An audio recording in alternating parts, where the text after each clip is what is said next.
Hello everybody, how's it going? Today we're doing something very professional, as you can tell by the suit.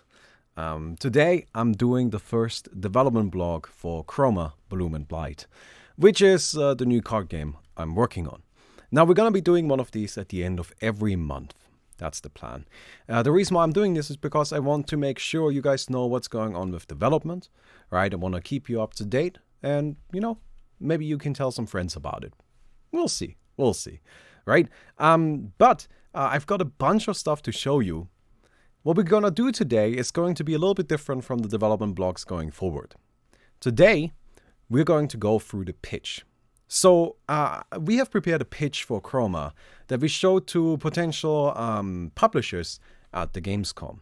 Honestly, I think overall we got a pretty strong reception to it, and I thought it would be a good idea to just kind of like show the pitch. That way you know exactly what we're doing, why we're doing it, what our timeline is, what our funds are, and how you can get involved.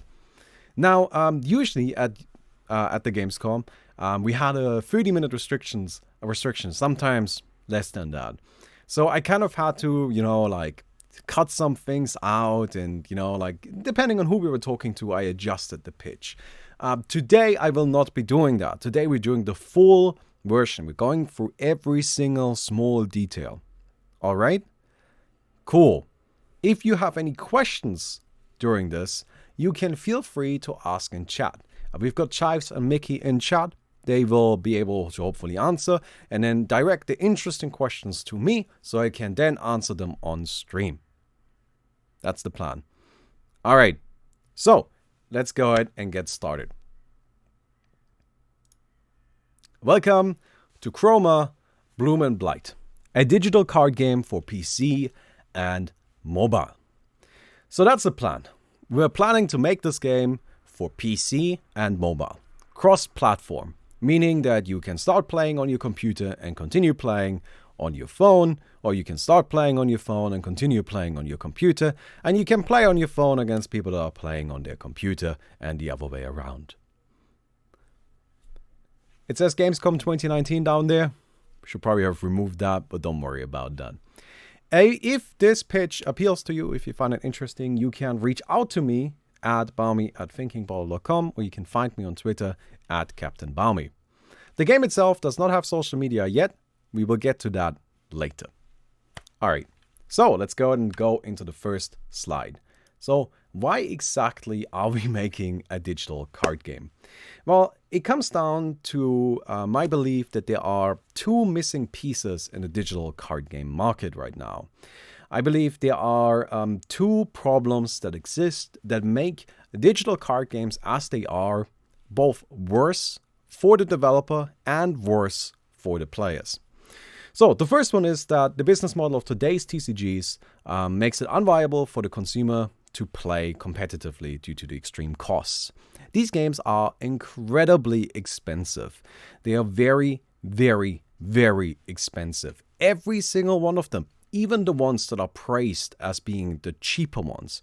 For example, Magic the Gathering Arena released last year, and it was wildly praised as being generous. Even that game is incredibly expensive if you want to actually play at a competitive level, which is what we're talking about here. We're talking about playing the game at a level where you might be interested in playing in tournaments or just kind of taking it more seriously in general. I believe there's a big audience of players for games that are interested in playing games at more than just kind of the, I don't really know what's happening level, but instead more like, okay, I know what the cards are in the game. I'm trying to win when I play. I'm not trying to be the best player in the world, but I am trying to win. And for those players, these games are incredibly expensive. For many players, they're so expensive, they can't afford them at all. The second point is that there's currently no digital card game that has mass appeal and really emphasizes competitive play and esports. We do have Magic the Gathering, and we will talk about that in a little bit. But you really need to listen to exactly what I'm saying here. I'm talking about a digital card game that emphasizes competitive play. We'll get to that in a second. On the left side here, you can see some screenshots I took of the Hearthstone subreddit. This was a week before the Gamescom, so this would be 2 weeks ago. So very, very much up to date. you can see that players are complaining about features just not being made available to them that really feels like they are basic features that should be made available. Players saying this is just too expensive and it keeps becoming more expensive. You know, I feel like this little graph that somebody made really sums it up very nicely. Where new expansion releases, people are excited about it, then they realize they can't afford it, and then the game becomes boring. And then the new expansion releases, people are excited about it, and they realize it's too expensive. So how expensive are these games actually? If you go into Magic the Gathering Arena with a new account and you just want to buy your way into playing the game, right? You want to just buy a good deck. It's probably going to run you around $200. Something like that is really not unusual to expect. And frankly speaking, I think that number is absolutely ridiculous. Similarly speaking, you pay about €1 for a pack of 8 cards, and in each pack you have a 4% chance for a mythic rare. And then if you think about, well, how many mythic rares does a deck need? Well, for example, a pretty common deck right now, like a Scapeshift deck, uses, I believe, is it 8? Right, like these decks are very, very expensive. I've seen competitive decks that use up to 16 mythic rares, and honestly, that isn't talking about the hidden costs yet, which the hidden cost comes down to the rarity that's right below it, the rares, which are just as expensive, really. Similarly, if we look at Hearthstone, right, you only get a 1% chance for legendary per pack. You can buy 2 packs for $2.99. If you play competitive Hearthstone, you will quickly come to realize that you need a lot of legendaries. And the important thing here is that these legendaries don't often transfer between decks. You need a legendary for one deck that might not be useful in another deck. And that's something that makes this quite difficult on the player base. So again, to kind of look at it, I feel like the cheapest Hearthstone decks right now that are really high-level competitive decks, they use about 4 to 5 legendaries, while the more expensive ones, like a heavy Control Warrior, or I guess more of a Dr. Boom Warrior, might have up to 10. At that price point, that's expensive. So, how do we fix that? Well, I want to make a card game that is a true free-to-play game. And when I say true free-to-play, I do actually mean true free-to-play. So the game is free to download, and after the players have downloaded the game, they have to go through a bunch of kind of like unlocking, you know, they have to play, I don't know, like 30, 40 games of Chroma. And at that point, they just unlock all of the cards. They just have access to all of the cards that are in the game for free. They do not have to pay for the cards whatsoever. Not only is this business model more consumer friendly and allows us to kind of break into the market in a way where players will be coming to us because, oh my God, I can actually afford this. But it actually allows us to build a better experience for the players. So we can, for example, do balance patches. If we look at Hearthstone, Hearthstone does balance patches twice a year. Magic the Gathering doesn't do balance patches because they can't, right? And generally speaking, if we look at all card games out in the market, balance patches are something that are very, very rare. Why are they rare? Because players have spent money to buy the cards. If you now nerf the cards because something is broken, well, it turns out that the players are get upset about it. And that's a problem, right? You don't want the players getting upset about it. But then at the same time, the developers are also incentivized to not do balance changes because what Hearthstone, for example, does is that they then give players, like kind of currency that they can use to create other cards in place of the cards that were nerfed. But even with that, like the developer kind of says, well, shit, now, because our main monetization model here is people buying packs, now we're making it so that players have to buy less packs. It's just really a lose-lose scenario. But if we do a true free-to-play model, we actually can just balance the game. We can have like a monthly balance patch. We just address balance issues in the game, which is a big issue with a lot of card games. A lot of competitive card games do have balance issues in many formats, right? For example, if we look at Magic the Gathering, in their modern format, where they just recently released a special expansion for it, they had a situation where I believe so there was a deck that was really, really powerful. It used a card called Hogak. And Hogak led to a situation where pretty much every single deck that wasn't playing Hogak was playing a counter to Hogak. That was the entire metagame. It was just Hogak or counter Hogak. And that's it. And even the decks that were playing Hogak, they would play counters to Hogak. It was just a big problem. So, we can also implement cards outside of the expansion schedule to keep the game fresh.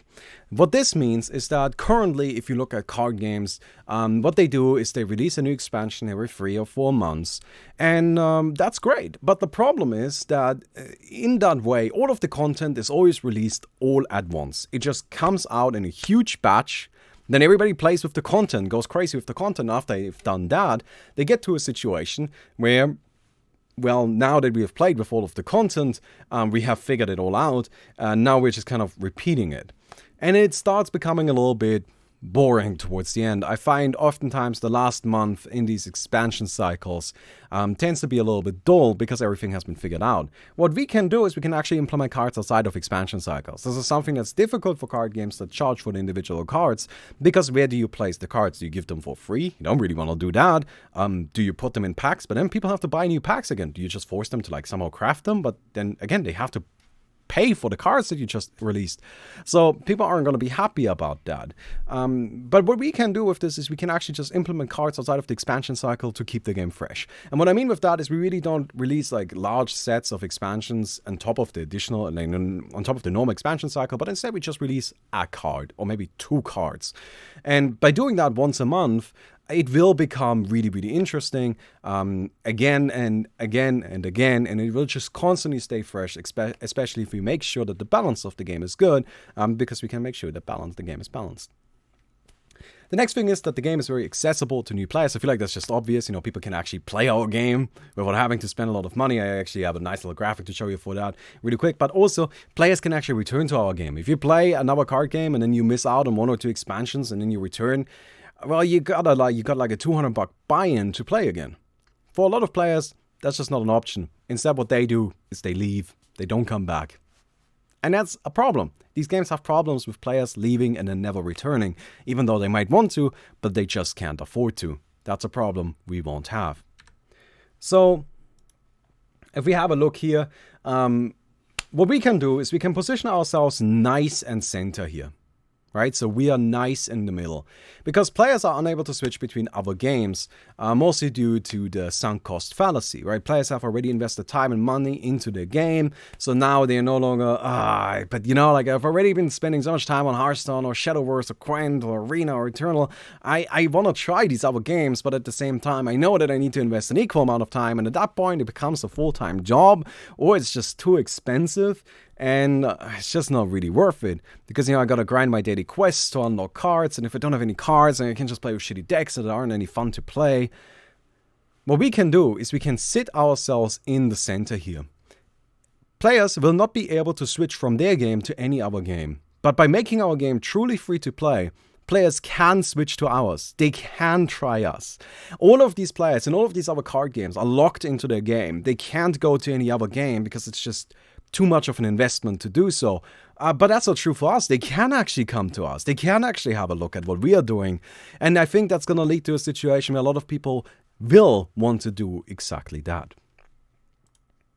So how do we make money with this? That's, of course, always the big question, right? And that's, well, I honestly see no problem at all making money with this. In fact, I'm not proposing this business model because I am the most generous person in the world. I'm proposing this business model because I believe it's going to make the most money.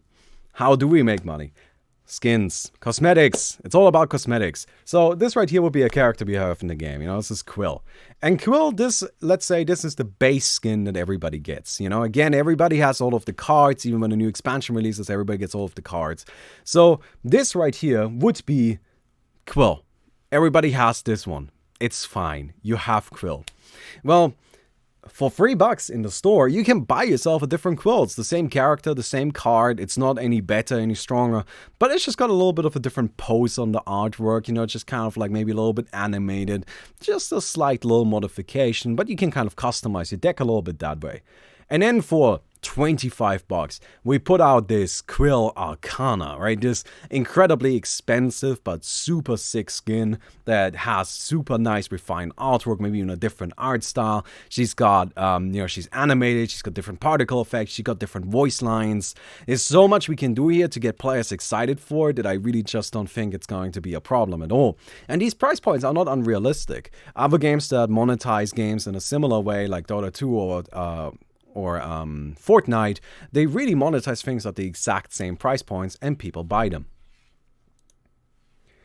We have other options too. Of course, there's so many options, right? We can have players have different emotes that they can use with the heroes. Why not let them customize that? We can let the players customize the game board that they're playing on. We can let them customize the theme of it. We can let them customize the things that are placed on it. Maybe they can put like a little pet or a dice or a coin on it that they can fidget with. Nothing that will impact gameplay, but that's just something that makes it feel like it's their board. It's not anybody else's board. Then, of course, profile pictures and our profile customization. I feel like there's just a lot you can do there. We already talked about alternate card art. And then, of course, a battle pass and tournament prize crowdfunding. So, of course, as I mentioned already, this is meant to be a competitive game. A competitive game. That's what it's about. We're trying to build something that can be and esports. And in that way, I think battle passes and tournament prize crowdfunding are just natural fits that will work very well for us, right? And we can really build a lot of the monetization around the idea of those two things. So how do we make this game truly competitive? Well, first of all, I want to make sure that we use our digital format in ways that currently it isn't really being used. Hearthstone uses the digital format by putting randomness on every word, on every card, which is just something I personally am very frustrated by. I am a player that is looking to play a game that I feel like I am in control, and if I lose, it's because of a mistake I made, right? And I really want to remove RNG as much as possible. Card games always have some inherent RNG, but that doesn't mean we need to increase that. We can minimize it. We can just not have cards that have random written on them. In fact, for the first few prototypes I built, I had one rule, and that was random is banned. The word random was banned on all of my cards, and honestly, it led to a really interesting gameplay experience. Then, of course, we can build something that is rich in depth. And we can, again, use the digital format for that. Look, if we're talking about competitive card games, I don't mean to discredit Magic the Gathering. Magic the Gathering is a fantastic competitive card game that is actually truly competitive. But the problem with Magic the Gathering is that it's not digital, and it can never be digital. If you, the Magic the Gathering producers, they really always have to keep print in mind. So they are limited by print. Something we don't have. We are not limited by print. We can do whatever we want, and we can go absolutely crazy with it. And I think that's something that I feel our players will enjoy. And that's really where we are treating our players right. Because the card game audience is a mature audience. Let's just be realistic about it. I feel like it is a bit of a faulty assumption to say that, card game players, they can't handle a complex game.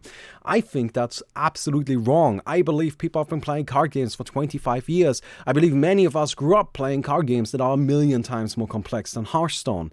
So let's give them something that feels like they are actually challenged by it. Let's create a game that will actually push them and make them feel like they are the ones in charge and making decisions.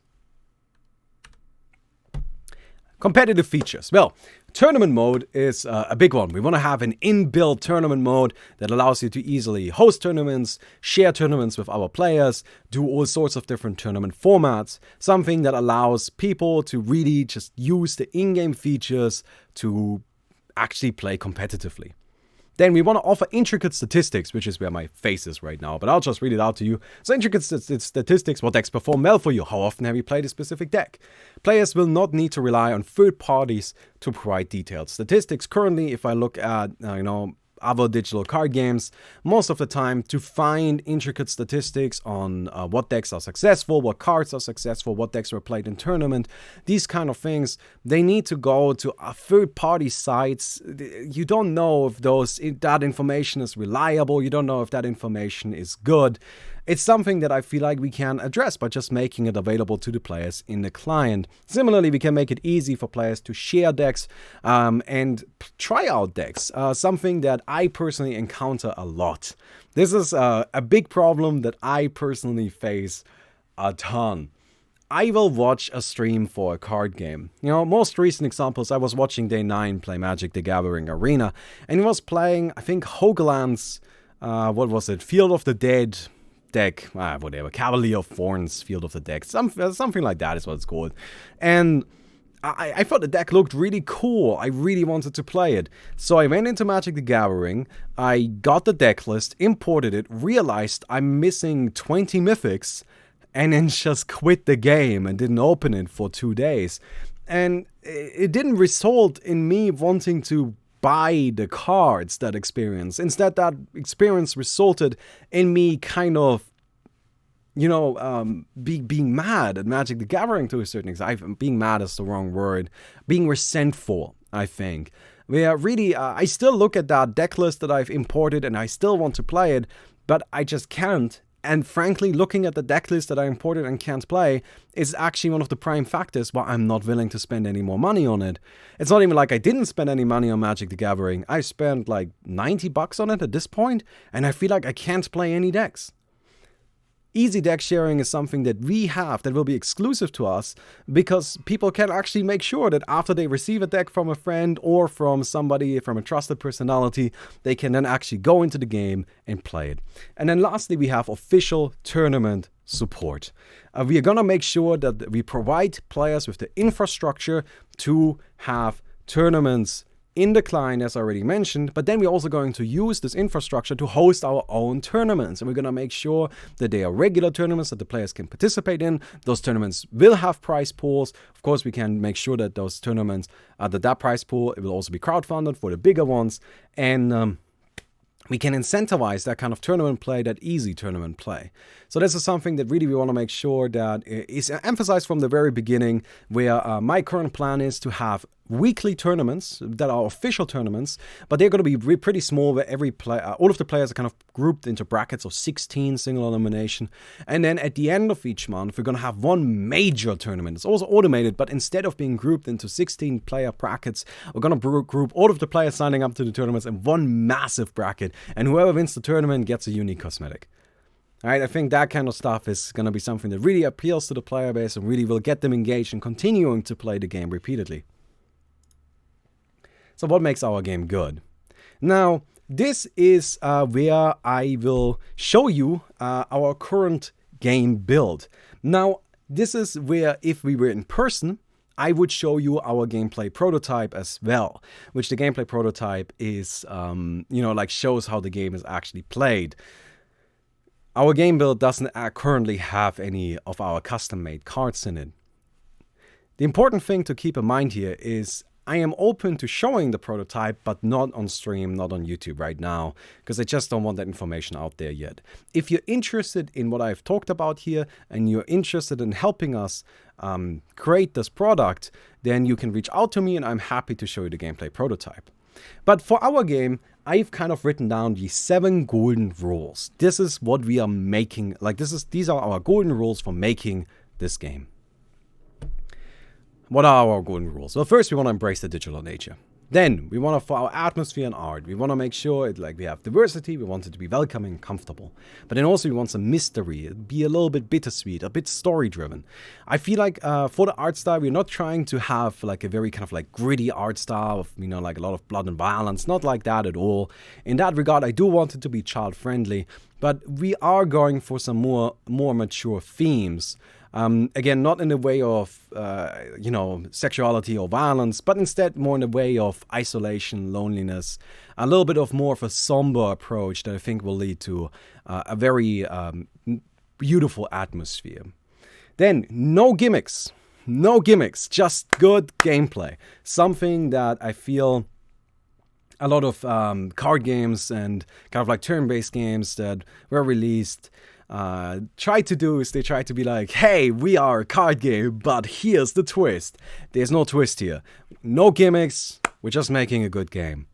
We want to make sure the players can, while playing the game, create their own stories, as well as making sure that the stories we are telling are intriguing. And we want to make sure that those stories are mostly about, you know, kind of like the relationships of the characters and the relationships in the world. It's not going to be, not every expansion is going to be about, let's save the world from this new evil, but instead more intricate, a little bit more detailed than that. Then, in terms of gameplay, of course, we want the high skill ceiling, low skill floor. We want to minimize the randomness.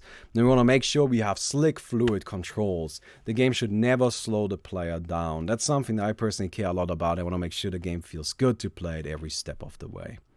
Now, we're going to go ahead and pause this presentation really quick while I'm going to load up with our current client that is already on Steam. I'm loading this through Steam right now. Let me go ahead and just, yeah, thank you. I would like to, here we go.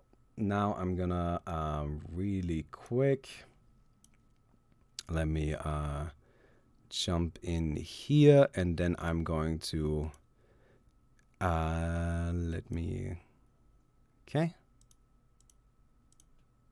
Oh, wait, that's the wrong one. Sorry. This it's just I gotta add this in really quick. I couldn't add this earlier. So this should be right. There it is. Here we go. So here we are. This is our current game build. As you can see, we are already in a game. We have got music. We have Steam integration. So you can see right here is the Steam friends list. You can already see all of your friends that are online. We have a deck builder. You can go through the deck. Oh, Hans get the Flammenwerfer. Thank you for the sub. Sorry, I'm going to turn off the alert box now though. But you can see we have a deck builder. You can actually go in here and already build decks if you want to. We have fully available settings. You know, you can adjust all of this stuff. But I know this isn't what you're here to see. What you're here to see is this. Welcome. So, keep in mind that as it stands, this is still very basics. What we're building right now is just the bare bones, just the skeletons of the game. These cards are really just random ass cards. They have no no sense of balance, and they're also not going to be the cards that are actually in the game. But as you can see, this is already a fully functioning game. You can attack with creatures. You can play fully, like it just works. You can play. It's at times it's a little bit, you know, not perfect yet. Of course, we have only been working on this for 1 month, but as you can see, we have already made great progress. And in fact, I guess this boy can't attack heroes. Well, sorry, I don't even know all of these cards. Again, these are all just very, very much placeholder cards, right? But you can play these cards and they have effects, right? Not a problem at all. And you can actually win the game. So I'm going to just go ahead, kill this guy, and here we are, right? Although it doesn't end, but you know, we're working on it. We're working on it. So the important thing to take away here is this already supports multiplayer. We just played against an AI, so we already have some of that as well. It has most of the basic functionality in the game, and we are already at the stage where we're just starting to actually create the details of the game, no longer just the bare bones. Because we are pretty much done with the bare bones. Now you might be like, okay, wow, that seems awfully fast. Why is that so quick? Well, the thing about card games is, while they are difficult to build from a design perspective, from a technology perspective, not that hard. It just goes pretty damn quickly. So yeah, you can see we already have pretty much you know, playable game ready to go. But again, keep in mind that every single element you just saw is just the bare bones, and we're going to replace all of it. Right? This is mostly just about showcasing that the technology is already there. So how are we getting this game out there? Well, there's a few plans that we have. The first one, of course, is going to be my YouTube channel. You know, I have a YouTube, I have an online presence, just because I am the one developing the game. This game will already have a little bit of a base audience. As you can see, that's just something with 250,000 subscribers. I'm just going to be able to reach some people, which is an inherent advantage we have. The second one is we want to use Kickstarter to not only help fund the game, but also to hopefully reach a bigger audience. We have already kickstarted the game before, and this, by the way, if we were in person and you were, you know, a publisher or investor, somebody like that, I would just give you a copy of Disasters. That's what we did at the Gamescom. We just gave everybody a free copy of Disasters. And honestly, it was received very well. I'm really glad we did that. But we have already successfully crowdfunded and kickstarted and produced an actual card game. Like, it is a physical game, a physical product, but nonetheless, we managed to pull it off before. So I believe we have a very good chance at repeating that. Hopefully, we're going to be able to break 50,000, which I'm going to talk about that in a second though. And then lastly, we're going to make sure we have a strong Discord and social media presence. So we have some very detailed plans for Discord and social media. You guys might be thinking right now, okay, cool. So where do I follow this card game? You know, like, how do I participate in this if I just want to, you know, play it or want to know about it as it gets released? Well, we actually don't have our social media and Discord open yet. The reason for that is that we're planning to do a very kind of like directed experience, especially for our social media. We're planning to have it all be written in character from a character that is in the world, where the social media will not just be simply, hey, random things happening, but instead it will be kind of, you know, like a creative exercise where we will be showing you the world as we go through it. We have spent a lot of time building the world, and so having that, I think, is a good or using that is a good thing to do. So that's kind of what you can expect. We will be letting you know when we make our social media public. For now, we're not quite ready for that. Here's our team. So you can see, oh, well, actually, I guess you can see Andre. Let me remove myself really quick. Thank you. So here's our team. We have me. Then we have Mickey, right? You guys know her. You guys know me. Other than that, we have Magno, who is going to be our art director for the 2D art, as well as Isabella and Lana, who will be handling all of the 2D art.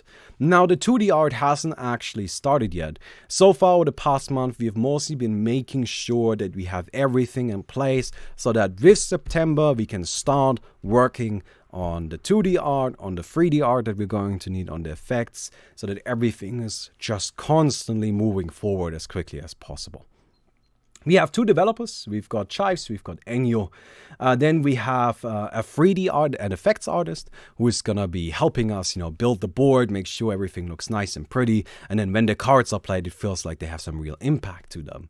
We have Aaron, who is our incredible writer, who's been doing an absolutely fantastic job. And then we've got Killian, who will be doing the sound design. So, what are our plans here? Well, the financials.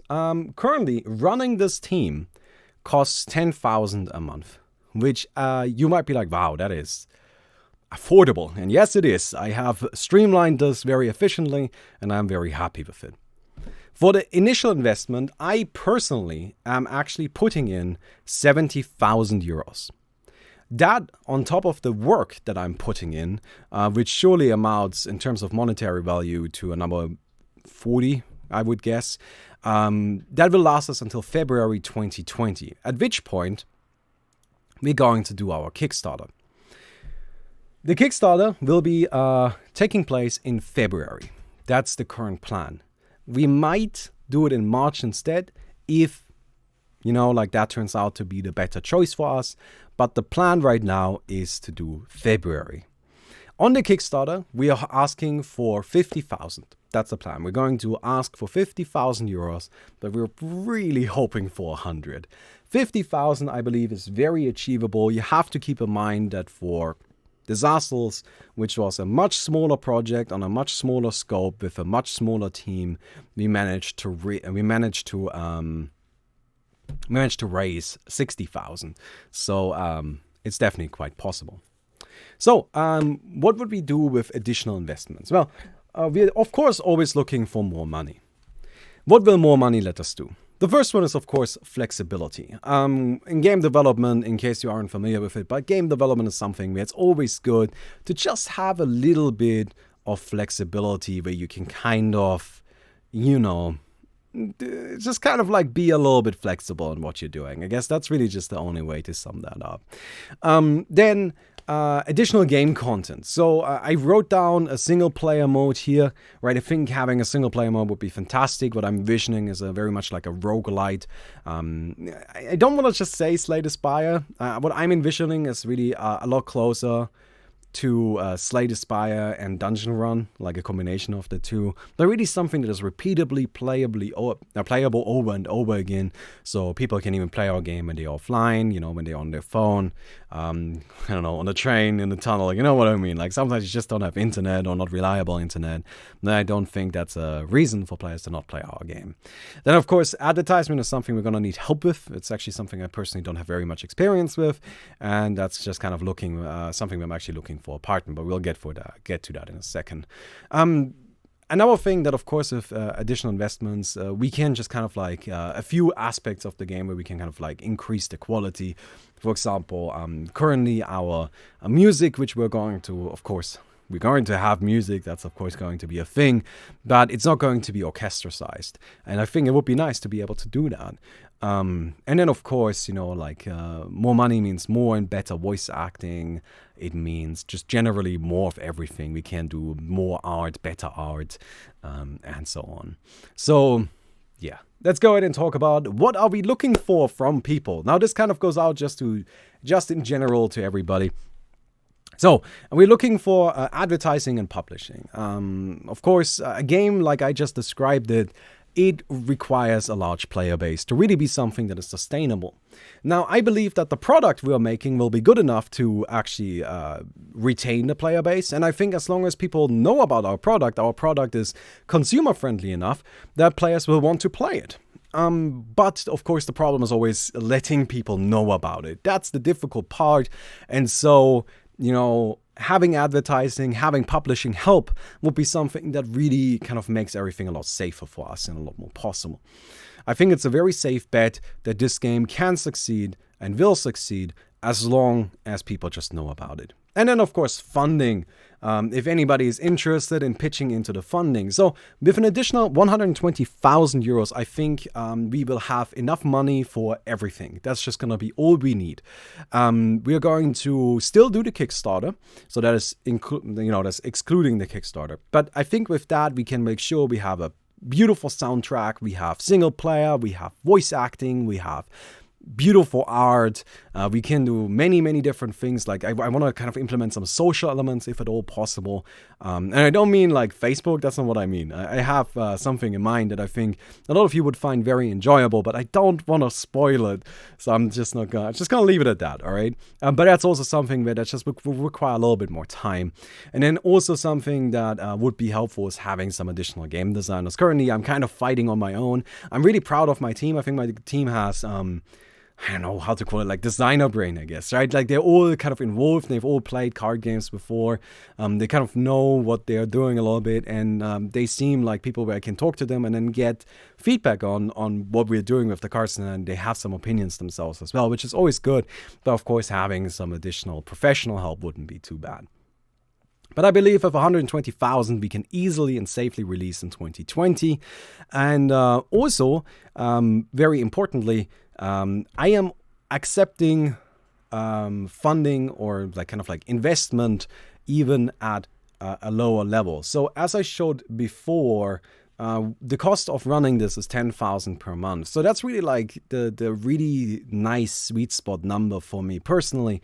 Yeah, with 10,000 a month, we can really just kind of, with 10,000 we get another month. So I'm happy to talk about anybody that's interested in even investing, something like that, like 10,000, something in that range. And I'm going to be completely honest with you, at 10,000, we're probably not talking about a revenue share, but more of kind of like a loan investment, although I don't think that's the right term for it.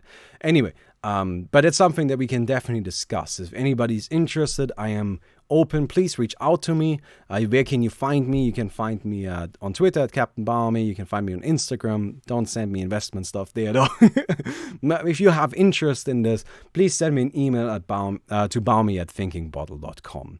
That's the best place for that. So, here we go. That's the pitch. That's the pitch.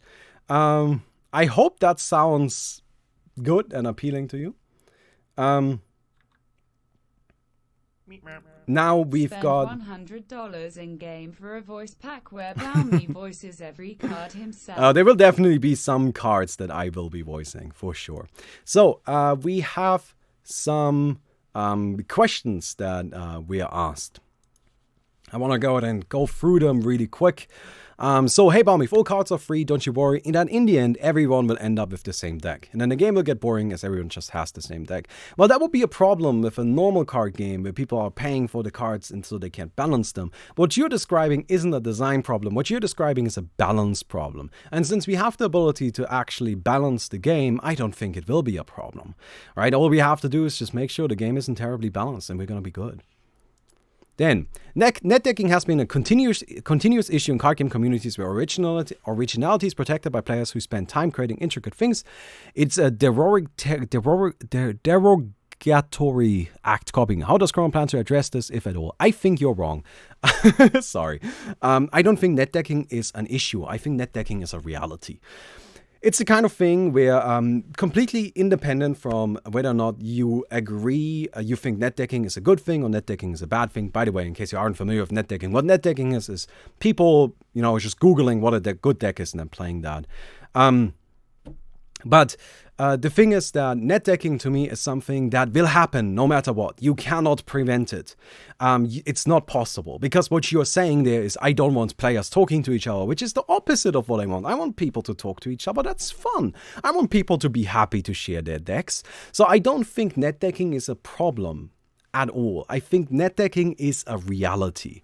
So since players are going to do it anyway, why not make it better for them, right? Let's make it a better experience. And I think if the net decking experience is better, then you will actually also create a situation where people are more willing to try out Vita decks. Again, that comes in with our monetization model where, not only will the good decks be shared, which they are already shared, but with a better in-game net decking experience, you will actually be able to share the wacky, interesting decks as well. More players will be trying those. And again, because we have the ability to actually properly balance the game, I just don't think it's going to be an issue.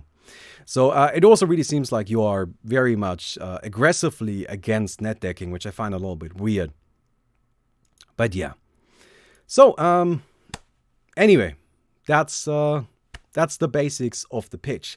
Now, I have a few more things that I want to show you, which this is just mostly some basic stuff that we have been working on. So, let me go ahead and play some music for you really quick. Now, I will continue talking over this music because I don't want you guys downloading it. But we have been experimenting with what we are doing for the music a little bit, and I think this will be something that kind of might tell you a little bit about our atmosphere. Although keep in mind, this is always still just a draft. Actually, one second, before I show you the music, I gotta open up a few things really quick. Here, this is right. That's what I'm looking for. So let me go ahead and go in here. Thank you very much. So here's our music again. So I want to tell you a little bit about the atmosphere of the game. And the way I'm going to do that is I'm going to show you this little mood board that we have built. What is a mood board? A mood board is exactly that. It's not an example of the art we're going to do, but instead it showcases the general style of the art. style, the general mood of the art, right? It shows you the kind of atmosphere we are trying to create. And I think these pictures that my art director has created are just absolutely fantastic. They really put a lot of emphasis on, again, kind of like the themes of isolation, the themes of change. These are really like gonna be the big things you can expect in the artwork, the big things you can expect from the general atmosphere. As you can see, it's in no way violent or anything like that. What I like to describe it as is kind of fantastic fantasy, where it's not necessarily kind of the, kind of like a violent or high fantasy. No. Just fantastic, where everything seems like it's mystical, everything seems like it's just a little bit magical. Even the small mundane things, even the small little things in the world are just a tiny bit magical. All right, that's the general style we're going for. Now, what's our current plan? Well, we are now starting with artwork. Again, over the past month, we have mostly been getting everything ready, preparing everything. So once we have our artists coming in at the start of September, they will immediately be able to start working. We will probably be sharing a little bit of that as we go along. Now, we just got a question regarding beta and alpha testing. There will absolutely be beta and alpha testing. In fact, I'm planning to actually have my next prototype, which will just still be Tabletop Simulator, be ready next week. That's when I expect it to be ready for playtesting, and then we can go ahead and go a little bit wild with that. So that's something you can expect. There will be alpha and beta testing pretty soon, actually, I expect. And I will let you know. Now, in terms of like who gets to beta and alpha test, like generally speaking, I'm kind of looking for anybody that is actually interested in investing some time into it. That's the big thing to me. Also, again, at the beginning, you're going to need Tabletop Simulator, but we're going to be switching to an actual client very soon. I probably expect it to be at the end of September, maybe mid-October, something like that. So yeah, that's it. I think that's it. I really like this music so far. I always enjoy games with a good atmosphere music. It is a bit medieval. I like it. Now, just to kind of like explain or like kind of like address something as well is the general lore in the game, the characters, right, the art style, all of that is something that we developed originally for Spark, and we have since adjusted for the card game, meaning that these elements have actually got over a year of development in them already. They are not something that was just kind of like quickly tossed together in a month. The lore is very deep and intricate. There's a lot to it, and I think you guys will really enjoy exploring it. I mean, I personally have a lot of fun exploring it. It's been it's been in development for over a year. Similarly, the actual gameplay has also been in development for about half a year, because I like working on it. I worked on it, like kind of in my free time. So, yeah. I guess that's it. So if you are interested in helping us out with this project in any way, please reach out to me, balmy@thinkingbottle.com. You can also just write an email at balmy4hire.com. All right. And other than that, unless there are any more questions in chat, I am done. So let's go ahead and quickly see if anything pops up before... wait, where did my chat go? I kind of just lost it. There we go. Okay.